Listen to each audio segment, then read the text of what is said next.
Sis, what I think we're going to do, I think we'll have a separate session. Let's just focus on the IG. I'm going to turn this other joint off.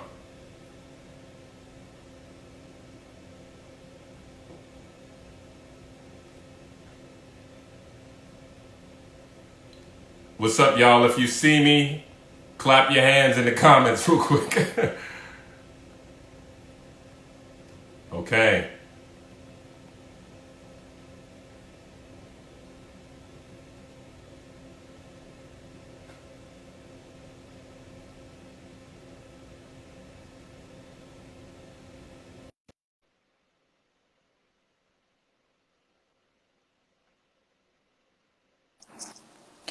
We good? Welcome. Yes, welcome back. Well, welcome back, y'all. Thank y'all for rolling with the technical difficulties. I thought I was strong. Verizon, come on, Fios, what's going on, man? Fios got me out here. Got me all right, but so we I actually think this is a fresh start. All right, and so you were getting into the meat of it. Jump back in. Okay, so what I was saying was that I think I don't want to water down that Jada came to the table. She came to the table, y'all. Like, there are tons of men who don't ever do interviews about their discretions and things like that, minus, Jay-Z, I think. But I don't remember Dwayne Wade talking about the baby he had on Gabrielle Union. I don't remember Ludacris talking about the baby he had on his wife. Like, there's so many people, and I don't really remember maybe a statement, but she came and said something. I agree it may not be good enough, but that is for her husband to decide, okay? That is not for us to decide. But I will agree there's a stereotype that women struggle with apologizing. Women Who said that? struggle. Who said that? There's Who a said that? saying. I don't know. There's a saying. I don't In the know if the streets? saying is In the true. streets? In the streets, Black Twitter. It's like, that women struggle telling the truth. And, I think this was an example of us coming close and not close enough. You know what I mean? Us coming close and not close enough, right? But I do think I want to talk about is not only, that issue is healthy marriages. I think the problem is, as a community, we really have no real examples, or I don't know a lot of examples of healthy relationships. Like, relationships, right? We don't know Will and Jada, but people rap about them. You make them relationship goals. We don't know Jay-Z and Beyonce, their relationship goals. Russell and Sierra are relationship goals. And there's a lot of time people don't know what they're doing. You know what I mean? So I think there's a lot of conversations I saw on social media, oh, don't let Will and Jada fool you. Da, da, da. I am starting to believe, and this could be me becoming jaded, that all relationships got issues. The severity of those issues, the Jada situation, that's crazy. That's crazy, But I think all relationships have substantive issues, and I think it's for your partner to decide. But I think you were kind of honing in on it, Lawrence. You really don't know what you're going to put up with it until you get into it, right? Like, you really don't know what your threshold, what capacity you have until you get into it. So I'm not 100% sure, but I will agree and concede as a woman, as a Black woman, Jada's apology wasn't that great. It's not an apology. It was an explanation perfectly curated. Okay? Yeah. And then Jay and Bay. I have a lot of issues with Jay and Bay's situation, but I do tell people this, and I'm going to share this before I pass it over to you. I think when you take back a cheater, okay, I think the Jay and Bay situation is the best. You want someone who's going to do the heavy therapeutic work to figure out how they got there. Wow, Kimberly called it a narcissistic apology. Honey, Kimberly, I agree with you. I 100% agree with you. That's that's another woman to another woman. So then please. You saying this is there? Yo, I'm gonna. I go finish your thought. Finish your thought. Oh yeah, so I was gonna say that if you take back a cheating person, I do think that it's heavy therapy because people have to figure out how they got there. How did you get here? How did their marriage get here? And I think that's a lot of responsibility in digging in. I believe in taking back people, but I'm not taking you back just on your word. That just is not good enough, because you can't Jada probably didn't know she would end up in an August situation. You know what I mean? Like, you don't know. If you don't really know yourself, you don't know how far you can get. That's what I have to say about that. I already told you. I knew today you were going to come out swinging. I was going to be the gracious one. Yeah. Here, there's a couple things. A lot of people touched on a few things that I would mention. I think the reality is, man, I think I'm putting on the hat of, being counseling people, the hat of seeing people pass too young, the hat of the anxious, those who are struggling. It's hard enough. I think people don't even have expectations for what they can handle in their own lives, right? So just if we see the level of suicide, if we see the level of struggle, it's hard enough with no one else involved in your life to live a fruitful life, where you would live a full life and make it until, natural causes. And I say that, and that's a pretty heavy thing to say. But when you take individuals who in and of themselves struggle to be healthy by themselves, struggle to accept themselves by themselves, and then you put them in relationship with people, what do you expect? Now, I think that one of the challenges I have is that I actually am on the other side. I actually think we have very unrealistic expectations. As someone who's wrestled, as someone who's wrestling, I actually think we think we're a quote unquote better generation because I won't take what my parents' generation take, or I won't take what my such and such took. But you have even a generation who's afraid of commitment, who is quick to pull the trigger on divorce. I think I'd rather sit on the side of really challenging. Now, everybody uses an extreme to discount this and say, what about abuse? No one is talking about the extreme example of physical abuse, right? And that's even barring that people have worked through that. But let's just take that off the table. We're not talking about that. But in situations where it's just like, I'm not happy anymore. You know how many I'm not happy anymores has been here for the 99 and 2000? As though some other human being was meant to make you happy. You're not even happy by yourself. So I actually think that one of the challenges, and here's what I do, this is what I appreciate about the conversation, and what I appreciate about our brother and sister who kind of brought it up, right? No matter what we debate about their intention, I do think we have unrealistic, by and large, expectations about what relationships entail. And I'm putting this with a hat on my head, recognizing I am a part of this population. Because when I go and I process even some of the things I saw in my own house, and I would say, man, I'm fortunate. My parents are together. They're best friends, right? They love each other. They're comedians. But most people, I think, who would examine the things that we saw as kids, many times would say, oh, that wasn't healthy, right? And so, or that wasn't healthy, I would have left. But in one end, if you would have, it doesn't necessarily make it better or the kids are better. Because now there are a lot of kids who left from situations early who can't commit to anything because they're scarred, or they're quick to exit because that's what they see mom and dad do. And then versus I may be challenged because maybe I exposed myself to trauma more because I saw a family go through that and it was traumatic and it wasn't healthy. But I may be stronger in the ability to bear because I saw people bear. And so to be honest, I don't think that our generation's challenge is more so, oh my gosh, we take on too much, right? This is too bad. I actually think our generation's challenge is that we can't bear anything, right? And we come and we have unrealistic expectations about what we're going to have. And the only data point that I bring up is look at people's individual lives. Look at people's level of anxiety, depression, suicide. You think someone else is going to heal that for you? If you can't even necessarily sustain your own life, what makes you think? So I'm just giving the other example to say, I'm putting myself in this category as someone in trepidation, who's trying my best to be the person who could sustain a long-term marriage.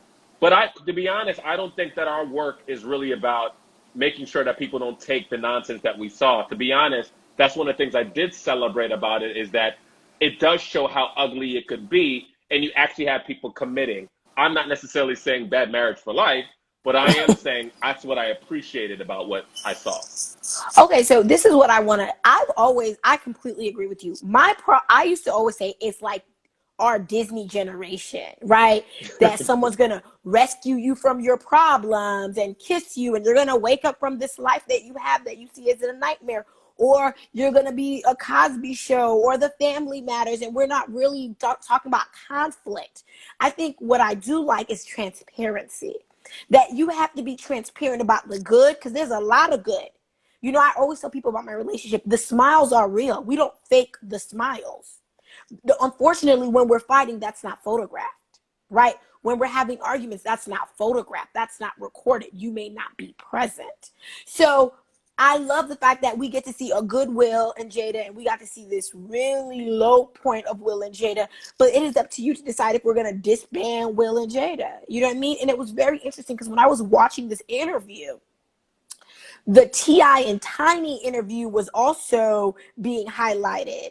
And when Jada is trying to confront other people about their marriages, there's a different Jada that shows up. When Jada has to take herself to the seat, she can't even come as honest, as transparent as she would expect her other members of the table, right? Because it's easy to be a mirror, but it's very hard to do surgery on yourself. You know what I mean? So I do think what I do love is, if anybody watches This Is Us, there's this beautiful couple on there that I feel like there's a little bit more transparencies about the highs and lows of an marriage that doesn't include cheating or anything, right? Because there's a lot of drama outside of cheating. Okay, there's a lot of issues. You're talking about no abuse. There's a lot of issues outside of abuse and cheating that honestly our generation may not have the bandwidth for, you know? And I agree, someone's asking to define a good marriage. I don't know. I have to concede that I don't know what it is. Everyone could say I always tell people 3 things that are bad. Don't beat me, don't cheat on me, don't touch my money, okay? Like, don't rob, don't steal from me. I've heard horrible stories, okay? Ain't it y'all money though? It's y'all money though, right? Well, that depends on what you do with it. But I understand. That's another topic for another day. Yes it is. But there's all this stuff about like depression. People who are depressed has a lot of projection issues. You talked about suicide. People want to be, so people expect you to make them happy. I am not an entertainment. I am a human being, right? We're 2 humans, broken humans, trying to do this thing called life together. So I understand that there's some unrealistic expectations on people. And it's also hard because some people are not ready to hear that. Yeah. They're not ready to hear that there's more to a relationship than the honeymoon phase. Because for so long, all they dreamed about is this honeymoon phase. They didn't dream about the work. They didn't even talk about the work. They just thought someone was going to come and rescue. She was going to cook. He was going to buy you stuff, etc., etc., etc., whatever your unrealistic expectations are. And this is the problem. People are doing therapy once they're in the relationship. What were you doing when you were single? Like, I really wanted to ask people, what were you doing? And I understand your therapist cannot at all confront the things you are going to learn about yourself when you enter a relationship. But at least the therapist will tell you that there's some stuff to be worked on. It's too often your partner is your mirror, and that is overwhelming for me. I love this. I love where we're at. So I'm going to jump in. I love what Kimberly has shared. Good marriage is a healthy marriage where both parties are happy alone and with each other to reinforce their individual happiness. Yes, the infatuation with the idea of marriage. I'm going to take this a little bit step further. I think on both parties, right, brother, sister, I think we framed marriage improperly, which partly causes the challenge. Because what I will say is, you could be in therapy for years, but your expectation that because you do therapy or you've done it for 1 year, somehow by the time you get married, the issues that perhaps may destroy a relationship will go. It's not like you check the box, oh no, now I can't be the cause because I'm doing the work. Well, doing the work, but if you have to start digging from negative 20 feet under the ground to get back to sea level, you started the work, but it doesn't mean you've arrived. That's number one. Number two, we keep framing marriage in society as graduation or reward for good behavior.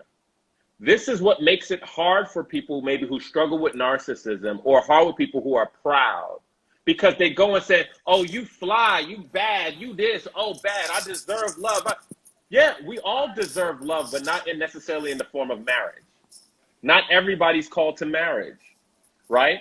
And so if you have this idea, and I think, and I'm going to put nuance in it, in a society that breaks down Black women, in a society that breaks down Black men, or brothers and sisters of any color, and you essentially have a affirmation healing, which is, yo, you the best, you the dopest, you great, you this, you fly, you magic, you a man, you a king. And then you go into a relationship that is exposing that I'm not good at this. I'm not fly. Now you can't hear anything because you somehow think I deserve this, number one. And number two, you don't know me because I'm dope, I'm magic, I'm this, I'm that. And it's just like, that got nothing to do with your ability to show up healthy in a marriage. Because again, if you, all of us are deserving of love. No one would debate that. Not all of us are called to marriage, which means that love itself, you could show up and still have traits about you that would make somebody realistically say, hey, this is unhealthy for us to be here. You could still be the same fly person deserving of love and be unhealthy. And I think this is partly what makes it challenges in marriage for men and women, is that now, like a Jada's situation, Jada, you know, I've heard so many conversations about this. I'm just using it. Let's take an example. If everybody thinks you're fly, you know everything. You're counseling people on their marriages and their relationship, and now somebody's telling you to own something and you can't even sit in it because it goes against your conception of yourself. I'm knowledgeable. I'm empowered. I'm about healing. I don't hurt people. I don't victimize people. And then for one time, someone is telling you that you did. You can't hear that because that challenges your self-identity. It challenges your flyness. You can't hear that. And I think, to more than anything else, that also may be the challenge that you have. Because again, and I think people say this, you could handle someone being imperfect if they own it and say, you know, I'm sorry, I know this is something that I'm working on. But if somebody doesn't even fully own it, then they can't change it. That for me is more of the dagger when I see the lack of accountability. It's a dagger.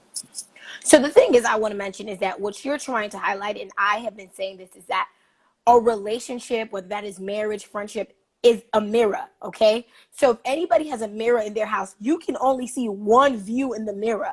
Anybody ever try to see the back of their head? It is like the hardest thing to really get a full, clear view of the back of your head, even when you have a mirror, because it's a different angle. So if you are going in a relationship very confident, you're fly, you're magic, you're all this stuff, that's still true, but there's different angles to you.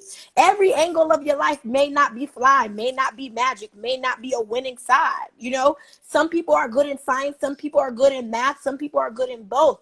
But like, sometimes you don't know until you really try and enter that field, try that stuff. So a lot of times, I think it's really interesting when if someone else tells you about yourself, you automatically negate what they said. They might be looking at a different aspect of you. So I can be a really fly person and struggle with vulnerability in relationships. That could be true. Both can exist. Both are your truth. Everyone is a multifaceted person, so there's lots of truth to you. And I think a lot of times until we get into a relationship, there's some stuff we don't even see about ourselves. And then because we've never seen it, we have a hard time accepting it. So then we leave and we try with somebody else tells you the same thing. We all know people or know the stories of people who got 3 or 4 divorces.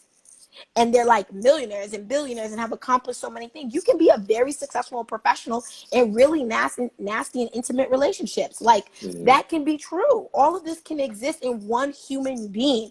Now, Nick mentioned Black relationships are different. Honey, I got to tell you, Black marriages, Black people, the problem is we spend so much of our time getting oppressed.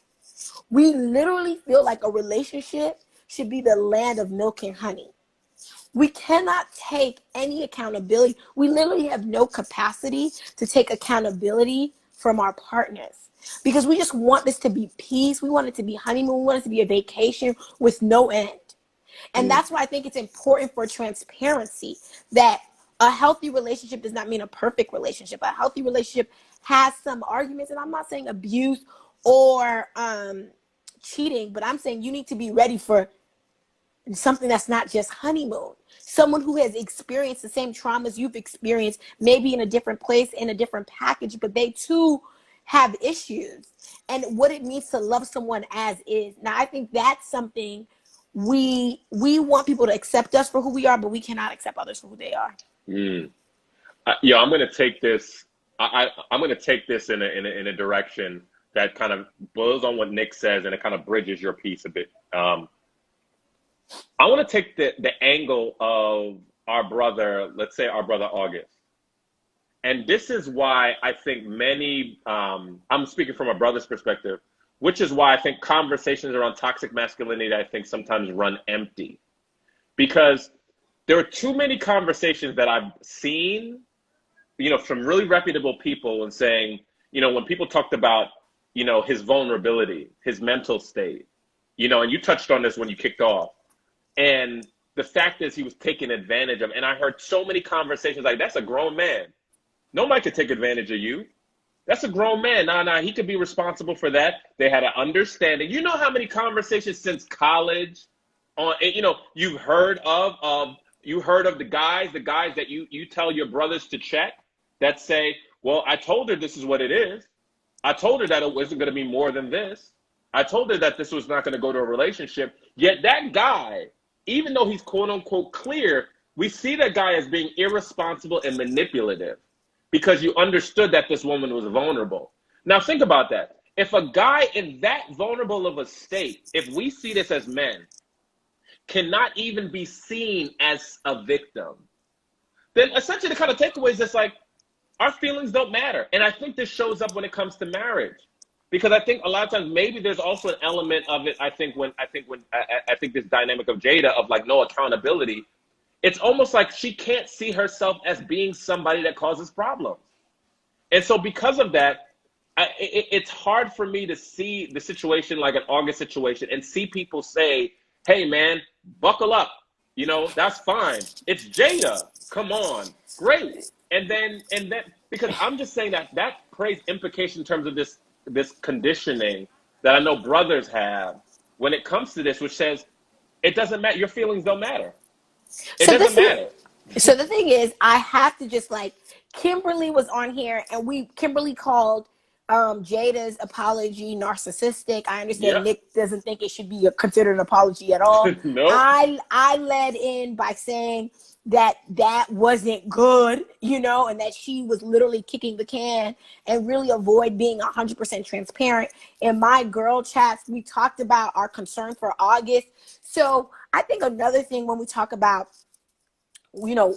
what people are saying, there are women who are acknowledging Jada's bullshit. You know what I mean? And there are women who are acknowledging August Alsina being victimized, a little bit, predatory, as the person she chose to engage with at this time in her relationship, especially when she starts off the table saying, our family drew close to August because he was severely sick and we were looking for things for him. So the man is severely sick, and that's who you decide to engage in one of the very rare places in his life. So there are women acknowledging Jada's, bullshit, and there are and in our groups we are concerned for August. And I say that because stereotypes affect black men and black women's relationship. Some of us see it. Some of us know that's not an apology. Some of us acknowledge your feelings. However, social media the loud people they be retweeted the most. So I can understand this stereotype, but I really want to make that clear that we understand that August is not the problem in this situation. But I want to also share that some men, jokingly or truth, were like, come on, if I was dealing with Jada, I wouldn't have said nothing. Right? That is black men perpetuating this idea. You know what I mean? Oh, I wouldn't say anything if I was dealing with Jada. Look how fine Jada is. Oh my gosh, da da da da, Jada, Jada, Jada, Jada. So these stereotypes that are in us back in the day, before women, like, these are stereotypes we as a community have passed on generation to generation. Some men perpetuate the same stereotype. Yeah, I just so you know, I'm with you. I think it just depends on who's speaking, right? And I think I'm seeing a lot more circles on the other. But I do acknowledge there have been my sister Kimberly Foster who have given this perspective. I do want to address this thing. Joy is temporary from Kimberly. You know, I guess I would see the reverse, but I guess it depends how you're defining joy versus happiness. You know, historically, happiness was the temporary, circumstantial, and joy was the settled, stable, deep sense rooted in the supernatural. But it depends on how you're defining it. Maybe you're using the term reverse, but just want to say that was kind of my point. I'm with you, right? And I do think it's both. Because again, I saw brothers, if you saw Joe Budden's podcast, you saw Maul was talking about, like, you know what I mean? Like, hey man, you know, that was kind of messy. I heard a lot of guys say that was messy. He shouldn't even brought it up. And I think that that's very dangerous.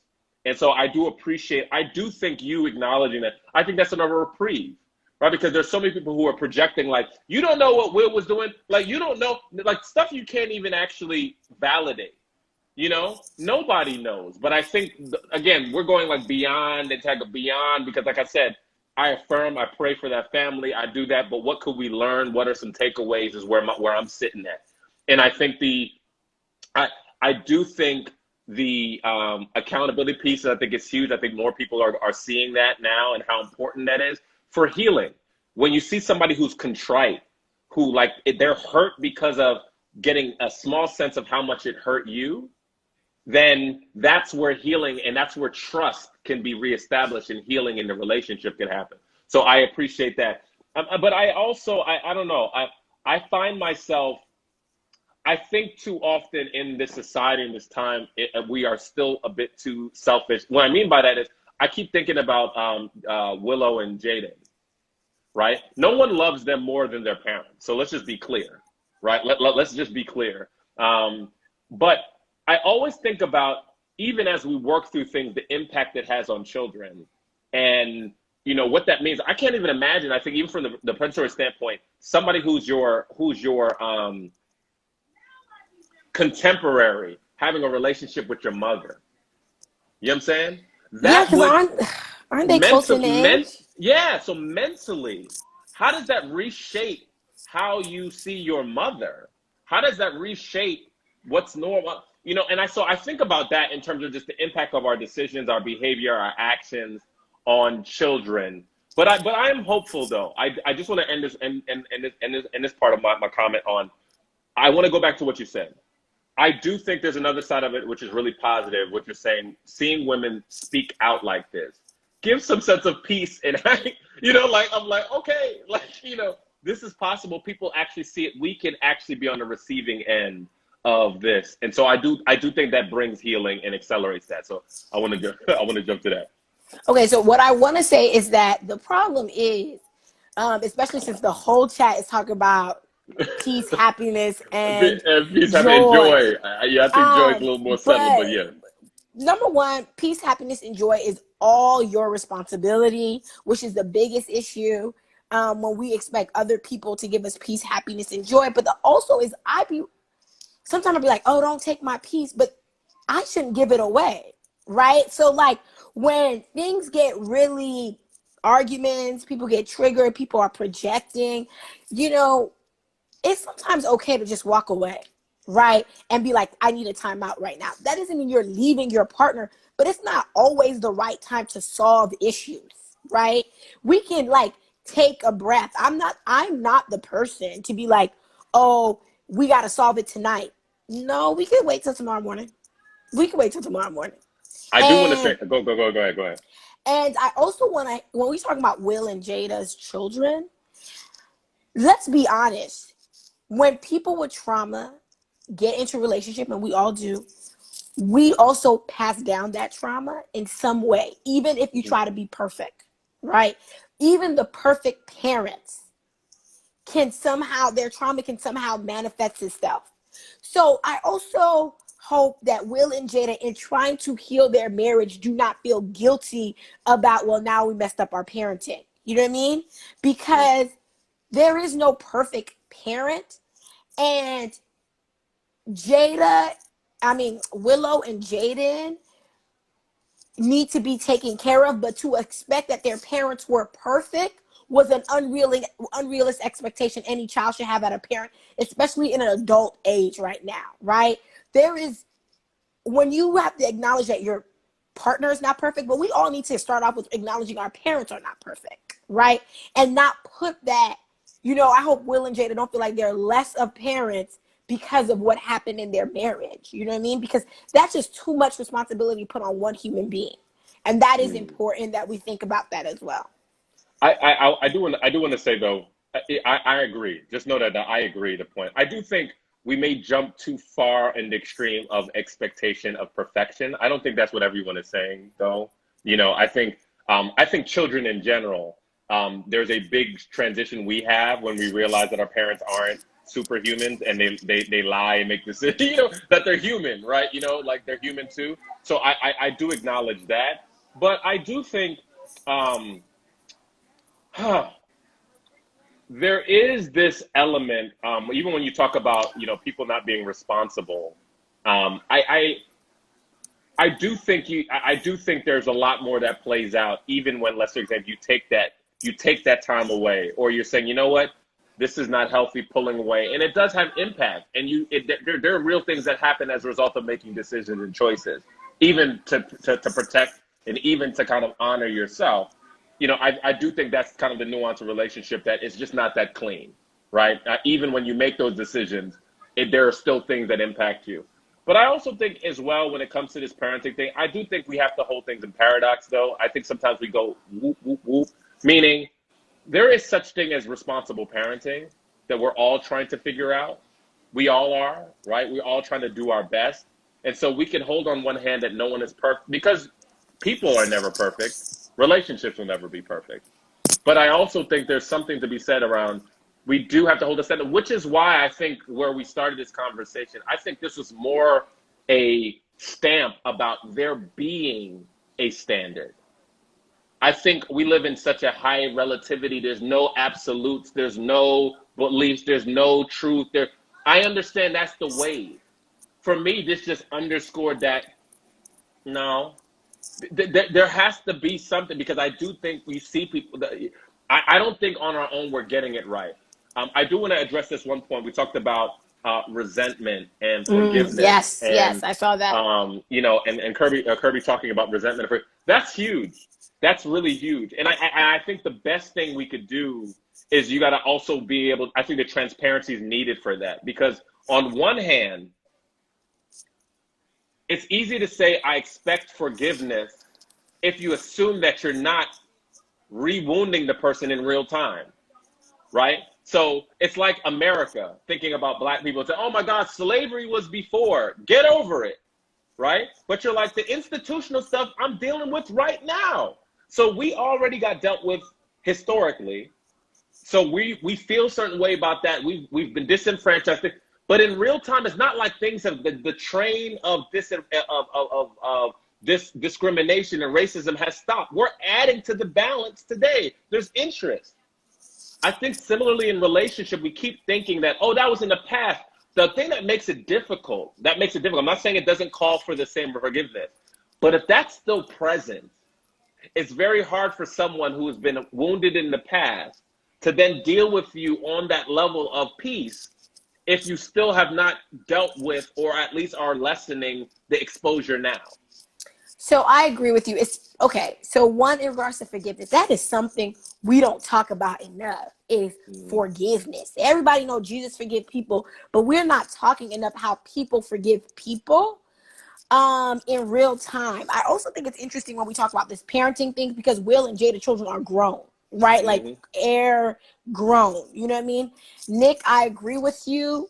Jada, she like, even though they said this happened years ago, if it happened years ago, the fact that Jada still struggles with owning up to it is also very indicative on where she's at. So, I have to I'm concede, like, sorry. My sound was, I'm sorry. I know I have to concede. Jada not in a good place. She's not in a good place. What we do with that's for her husband to decide. Whatever, we're praying for them. But I do agree that if you want forgiveness, and I think forgiveness is something so powerful, you have to, you have to say that you got to talk. Like, I tell people all the time, the way Beyonce forgive Jay-Z, I just think, this is what you need to do. You need to create a whole album on how sorry you are, how broken you were, and I how don't know you about changed that, your but go life. ahead. But this is what I expect. That's my standard. If we're talking about standard, is like 444. Like, you need to be that high of a standard for me, to get me to forgive you and then give you twins. So I think that is really interesting when we talk about all this stuff. Yeah. I think Jada, if someone told me that Will could not forgive Jada, that could be understandable. And I think when we talk about relationship, it's two unique people who create their own standard of what is able to be forgiven, what's not able to be forgiven. Earlier, we talked about our generation is a runner generation. We seem to have no capacity to deal with other human beings, let alone ourselves. And that too is an We raised issue, this. We all do, right? yep. But the more we are transparent about our relationships, because, we grew up, whatever happens at home stays at home. That's the generation we grew up. So there's a lack of transparency happening. So people are creating these make-believe stuff based on Disney and TV shows, which are scripted and nonsensical. So I really think finding that medium is something our generation is really going to be struggling with. And we spend too much time judging our parents rather than getting to know why our parents stayed or didn't stay, or whatever the case may be. But it is 9 o'clock. We do got to get off this thing. I know. Uh, Let's give a T minus a couple minutes to kind of wrap up and get to the end, if that's cool, right? I mean, I do, yes. I do think I do want to make this though point around. I don't want us to confuse forgiveness with reconciliation. Um, that's a really really big thing. So, in a case where you could actually forgive because that's for you, doesn't necessarily mean you reconcile with that person. So I do want to make sure that we're not putting those two things together, because I think that could really, really fall off. In the sense of, if Will decided that he forgave for himself, but he didn't decided not to reconcile, we shouldn't put that together, because that's dangerous to do in and of itself. But I do hear you. I think ending on humility is a bit helpful. I saw this as I was grateful for them being transparent about the difficulties. I was really, really grateful for that. I'm grateful and hopeful, because it's showing that people are committed to one another with their mess. I don't think that we should lose that in that. But I think they also gave us a canvas to look at some of the issues that are in all of us, right? And so, my struggle to forgive, my struggle to have expectations to be long suffering, my expectations of people being a certain way. I felt that all of us were exposed if we're honest with ourselves. And I do think that my hope is that we all get to this place where we could be transparent, feel safe, transparent.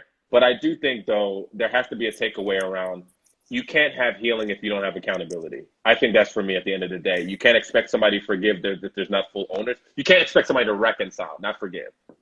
Forgiveness, yes, but reconciliation. So that's one of the big takeaways for me, to say, hey, man, I would struggle with that. But I do think what that shows me is that I have to, if I've hurt someone, I have to be in a space where I could own it if I do want to have healing and reconciliation.